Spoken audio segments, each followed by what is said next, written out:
கிறிஸ்துவிலே மிகவும் பிரியமானவர்களே, 10/9/2024 உங்களை சந்திப்பதில் மகிழ்ச்சி அடைகிறேன். வாருங்கள், ஒரு நிமிடம் நாம் ஜெபிப்போம்.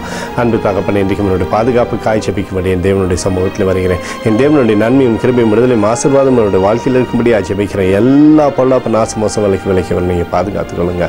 என் தேவனுடைய கரம் இவரோடு இந்த அற்புதத்தை செய்வதாக முடியும். நிறைவானது இவருடைய வாழ்க்கையில் இருக்கட்டும். அப்பா, உடைய அன்பின் அபிஷேகத்தினாலே நிரப்பி சகலமும் நன்மை உண்டாகும்படி இவருடைய வாழ்க்கையில் நீர் செய்தருளும்படியாக ஜெபிக்கிறேன்.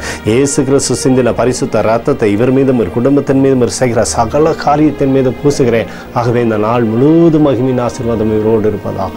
ஆதியாகமம் 12:7 உன் சந்ததிக்கு இந்த தேசத்தை கொடுப்பேன் என்று சொல்லி எழுதப்பட்டிருக்கூடிய வார்த்தையின்படி ஆண்டவரே இவருக்கு சகலத்திலுமே நன்மை கொடுத்து இவருடைய பேரை பெருமைப்படுத்துங்க. இயேசுவின் நாமத்திலே ஒப்புக்கொண்டு ஜெபிக்கிறேன் நல்ல பிதாவே, ஆமென். பிரியமான ஜெப பங்காளரே, ஒரு நிமிடம் நம்ம இந்திய தேசத்திற்காகவும் ஜெபிப்போம். அன்பு தகப்பனே, 10/9/2024 தேசத்தின் நன்மைக்காய் ஜெபிக்கும்படியாக என்னுடைய சமூகத்தில் வருகிறேன்.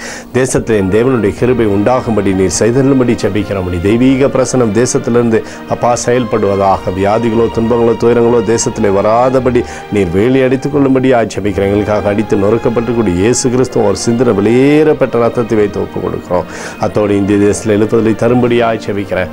எழுப்புதலை தருவீராக, எழுப்புதலை தருவீராக, எழுப்புதலை தருவீராக.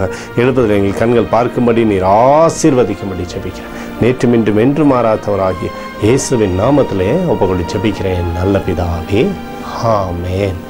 பிரியமான ஜெப பங்காளரே, ஆண்டவர் நம்மளோட ஜெபத்தை கேட்டுக்கிறார். இந்த நாள் முழுவதும் கர்த்தராகிய இயேசு கிறிஸ்துக்குள் நீங்கள் வளரும்படி உங்களை வாழ்த்தி ஆசீர்வதிக்கிறேன்.